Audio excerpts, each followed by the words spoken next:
So today we're looking at some more advanced audio editing capabilities in Cubase. So first thing I want to address is multi-layer audio editing, or at least multi-layer audio view. Essentially what this is and why this is so cool is it allows you to view and compare multiple audio channels. The actual waveforms overlaid each other. So let's say, for example, I've got like a kick here and the rest of a beat here, snares and hats. What we can do is we can double click on the kicks and it opens up in our separate window. I'm going to address other windows and stuff in another video. And then let's say, for example, hold down shift and click on another channel. You'll see that it actually overlays the two audio channels directly over each other. So why is this cool? It's very cool for, say, for example, if you're recording in other instruments and stuff like that, or you're recording in synths, you can quickly tell whether they're out of time or whether certain hits are out of time. It's also great for phase alignment in the low end if you're using audio channels and that kind of thing. It's also cool for being able to quickly spot, for example, there's a section here which has a different time signature. And it sounds cool in the context of the track without the kick drum. The moment the kick drum comes in, you notice that there's that kind of like slight difference in the time. Kick drum hits there, and then I think it's like a steel drum or something hits there. So I'm going to show you guys the example. First, I'm just going to mute the kick drum. And while I was creating this, it kind of had this kind of cool polyrhythmic offbeat kind of rhythm. But the moment I laid the kick in there, I kind of immediately felt like it wasn't really working.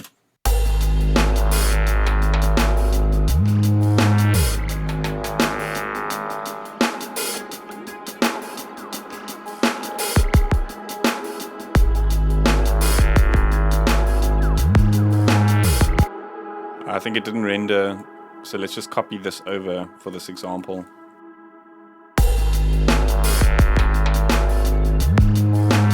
So the problem comes in there. If you zoom in, you can actually see it, but sometimes you might not have these tracks directly in line over each other, and being able to quickly, for example, open one up and then open the kick, you can quickly see where that issue is. So this brings me to another point which I'm going to address in a second. I just kind of want to show you why, in another example, why this is super cool. So we've got a kick drum and let's say, for example, a bass line. In slower genres like this, you know, not like dance music and stuff where I'm not resampling each bass note, to get a kind of cleaner bass sound, what's very helpful is to be able to phase align the kick and the starting point of the longer bass tone, depending obviously how we're creating the track. But for these kind of longer bass tones, this is a particularly helpful trick, especially if you're using sampled kicks, which might not be at the exact frequency of the bass line. I find it helps to just be able to visualize that difference and make adjustments to like the start point of the sample until they kind of fit nicely together. So you'll notice here that there's quite a difference in the phase of the bass and the kick drum over here. So what we can do is, this actually brings me to another point that I'm going to bring up in this video. I want to go ahead and just select this bass note. And you'll notice that if we really zoom in here on the waveform, there's a little bit of delay before that actual note starts. And I'm not sure whether that's due to resampling or anything like that. But this feature over here, you know, unsnapping from the grid and snapping to zero crossing is pretty helpful, because what this does is it looks for the point at which the waveform crosses the 0 point, and it snaps your cursor to that point as opposed to snapping it to the grid. So in these examples where you need to do these fine adjustments, but you always want it to be, you know, you always want the starting point of the waveform to be at 0, this is very helpful. It's also very helpful for making wavetables and stuff like that, snapping to a 0 crossing and then dragging each cycle in. Very, very helpful for that type of thing. So let's just turn that off and snap it back to the grid, and then we can move this bass to the beginning again. And just create a bit of fade in just in case. And let's go ahead and select our kick drum channel again and have a look at what's happening here. So I feel like just visually looking at the low end there kind of has a more uniform roll off, but I guess here the trick is to, you know, offset these ever so slightly forward or backward until you have your desired effect. Again, because the pitch of the kick drum is probably not the same pitch as this bass note, and a kick drum does actually cycle through quite a lot of pitches, you're almost inevitably not going to get a perfect phase every time, but having a bit of fade out there certainly does help. So we can kind of change the point at which this fades in, or go back to a previous zero crossing before, and then select the kick drum again. So, like I said, being able to visualize exactly what's going on there in the low end phase is, particularly on 2 channels like this, is super helpful. It's not in real time like something like LFO Tool. It would be cool if we had a plugin, hint to any developers who are watching this, which is like a multi-channel oscilloscope with a similar real-time readout like this. I would use that plugin all day long. But again, having it on audio, you can render the channel, compare, and then check those differences. Is a super handy little trick that's built into Cubase. Let's just see if this is okay, cool, and create a bit of fade in there. So this is just for reference. I mean, the audio difference is probably not going to be huge on the YouTube render and stuff, but I mean, these types of things often do make a big difference. Particularly where you have segments where like the kick is playing at the same time as the bass. It certainly helps to just keep things in check there in terms of the phase. So back to my previous point where we were looking at this kind of like steel drum or tabla type of hit over here, where these things can be particularly problematic. This brings me to a point that something that's actually very popular about Ableton Live, that a lot of guys don't actually know, is in Cubase as well, and it's, in my opinion, just as powerful. And that's the ability to warp audio files to fit in various examples. So what I want to do is I just want to render out this little block. I can remove these and just make the loop smaller, so I can edit just this one, and then we can expand it from there. We can double click on it over here. So we click Audio Warp, and then we click on Free Warp. And then you'll see it's actually popped up a grid. Just click New Version, and we can zoom in here, and we can find that part where that sound was slightly off the grid and just adjust it on. Similarly to like how you would in Ableton, or for those who are not familiar with Ableton, you can use the grid as your kind of like viewpoint for that.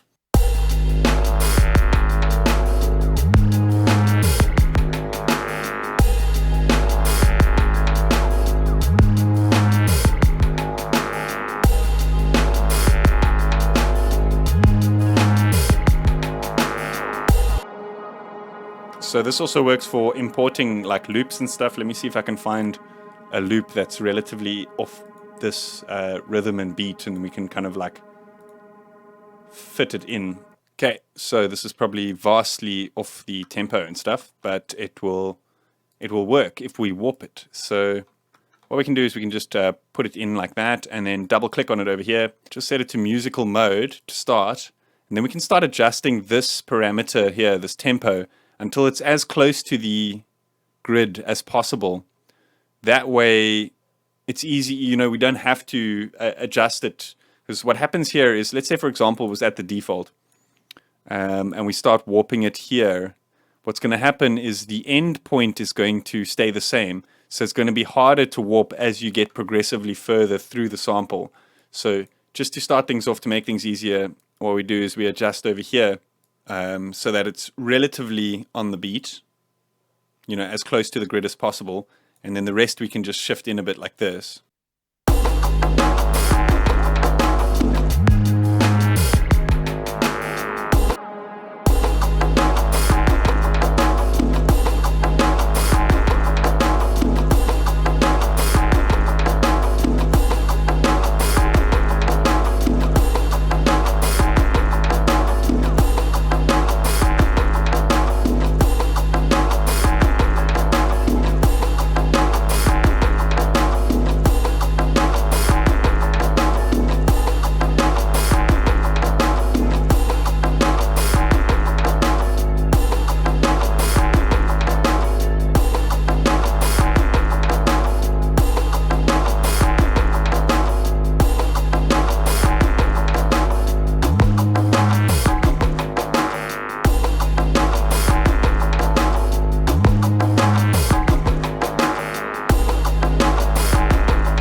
So this brings me to the next point. What I want to do is I actually just want to make this long again.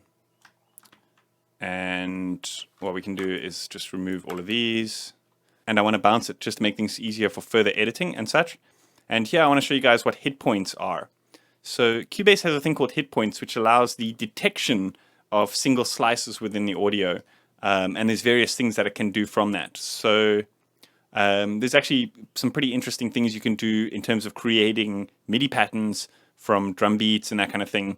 And that's all done within this hit point section over here. So you've got a threshold, and this can be adjusted to obviously slice. So, you know, to your exact points to where you want to slice this audio. So generally speaking, you want to adjust that till you see it on all these kind of transients. And let's say create slices. So what this is going to do is it's obviously going to slice this audio file into various different segments and put it into an event. So this is cool because now we can jump in here and, you know, mute a single one, re-trigger them, adjust them, change the groove and stuff. So check this out. I muted just that last one. I mean, I did that in the previous example, but now what we can do is we can jump in there, process them, transpose them, and all sorts of stuff.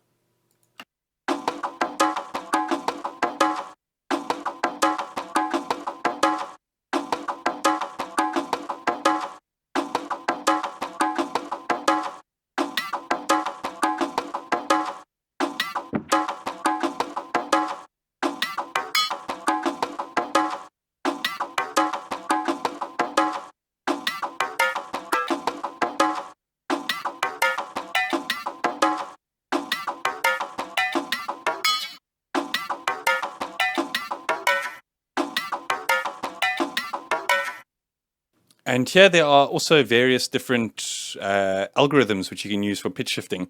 And each one has a particular type of sound, I guess. So how you access that is actually by double clicking on this. And then over here, you'll see it's got Elastic Pro Time. So what I want to do is I actually want to just close this quickly. And we can adjust like the time of some of these samples. So let's just make this one a bit smaller like this. And let's double press on one on our keyboard, and that turns the cursor into time mode. And then we can use that to kind of stretch some of them. We can stretch some of them smaller.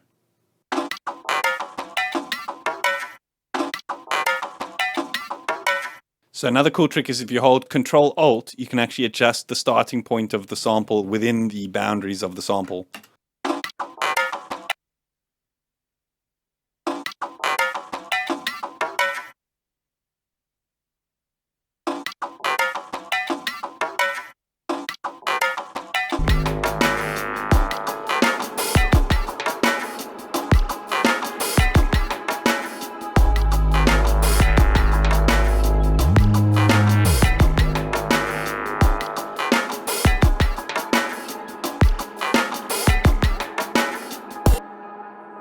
Very cool. So another thing that Cubase absolutely excels at is offline processing and the ability to do it to a bunch of different samples. So here, let's say, for example, I just want to process, let's just bounce that, right click on it, and let's say plugins. Let's put on a reverb on this one so we can audition what it sounds like. We can create a tail after the actual effect.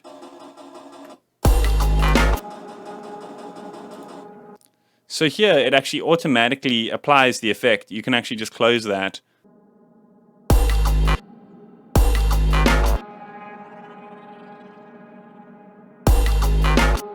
Let's, for example, put a different plugin on this guy. Let's just bounce it.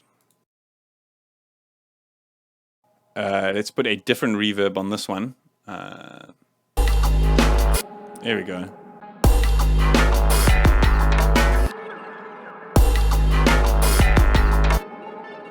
So then let's do something with this one here. I can actually shift this. I see this one's slightly off time. So you can stack up the plugins as well. What you can do is you can click add and then put another one after this. So let's say, for example, put another reverb here. I'm just going to put a simple one, RUMI SE.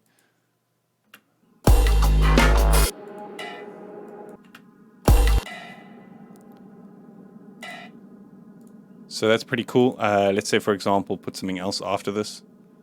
So now we've created another like sample here. And the idea here is, I mean, this works on kind of synths, everything. So we kind of really distorted that. We might need to just adjust this again so it fits. Maybe create some fade out so it's more percussive.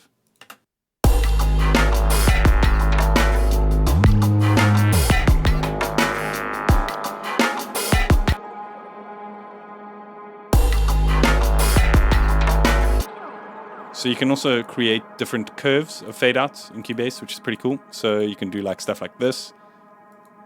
A lot more of a percussive sound that it creates.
So what I want to do here is I want to, some of those kind of like hits ring out a little bit long, but I don't want to go back into the plugin to edit what they're doing because I feel like that sound is so perfect. I don't want to fiddle with that in case I break it. So I want to render this out, and I want to show you a couple of the tricks that I just kind of outlined and why they're so powerful to speed up workflow for this type of thing. So let's just go render, and then we're going to hit point it and adjust the fade outs.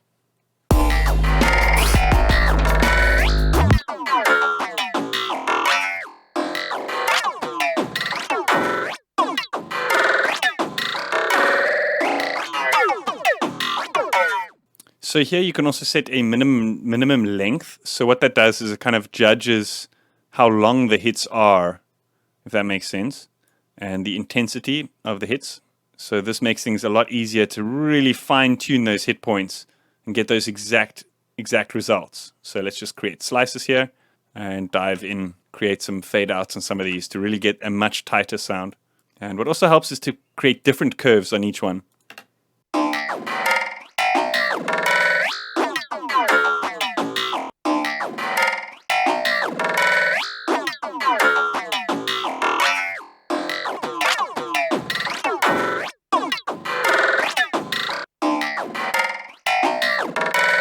So some of the parts you may have to just jump in and like edit those manually, but it's not a problem. You can just like jump between 1 and 3 on the keyboard is scissors and arrow tool.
Reversing them is also pretty cool. Let's say, for example, I don't like what this hit was doing, but it could be cool to reverse in a segment like this. So just right-click, process, reverse. This is kind of why I don't think I'll ever move away from Cubase. It's just the fluidity of the audio editing for this kind of fine-tuning stuff.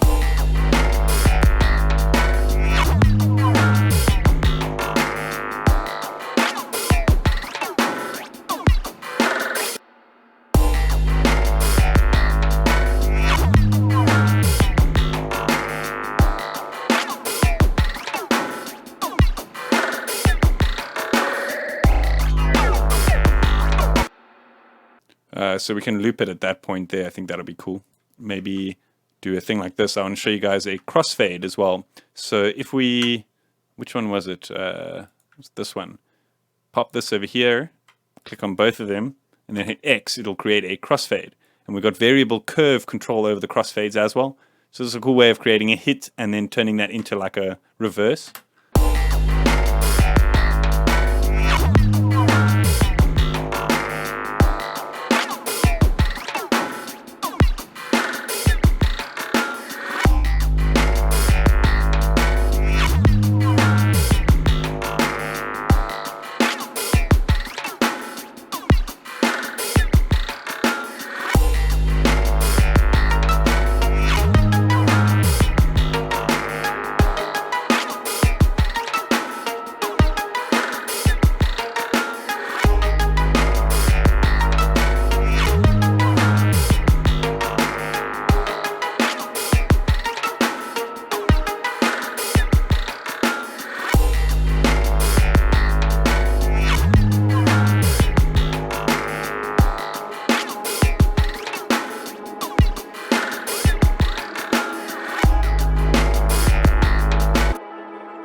So much like I explained in the MIDI editing tricks video as well, audio channels actually have track versions too. And this is particularly handy for creating, a bunch of variations and auditioning them. If you're recording instruments in and you're doing a couple of takes to get that perfect take, very, very handy tool. So let's say, for example, we didn't like those edits. We can just, duplicate this onto this second version of the channel. Create various examples and then cycle through them to see which one actually suits best.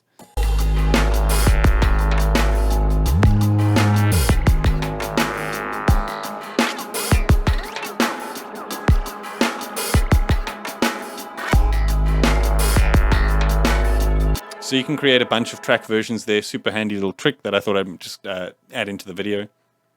So I think that pretty much sums it up. I'm going to be going into some more advanced editing in terms of a thing called Very Audio, which is, adjusting the pitch and stuff like that. But I felt like that kind of needs its own whole video. It's probably not going to suit what's actually going on in this video too much. So I figured I'm going to save that for a later video. And I think this kind of sums up a lot of kind of the ideas that I wanted to get across in this video. So I hope you guys enjoyed that. Let me know what you think in the comments. A big thanks to IDM Mag, proud supporters of the dance music scene and my channel.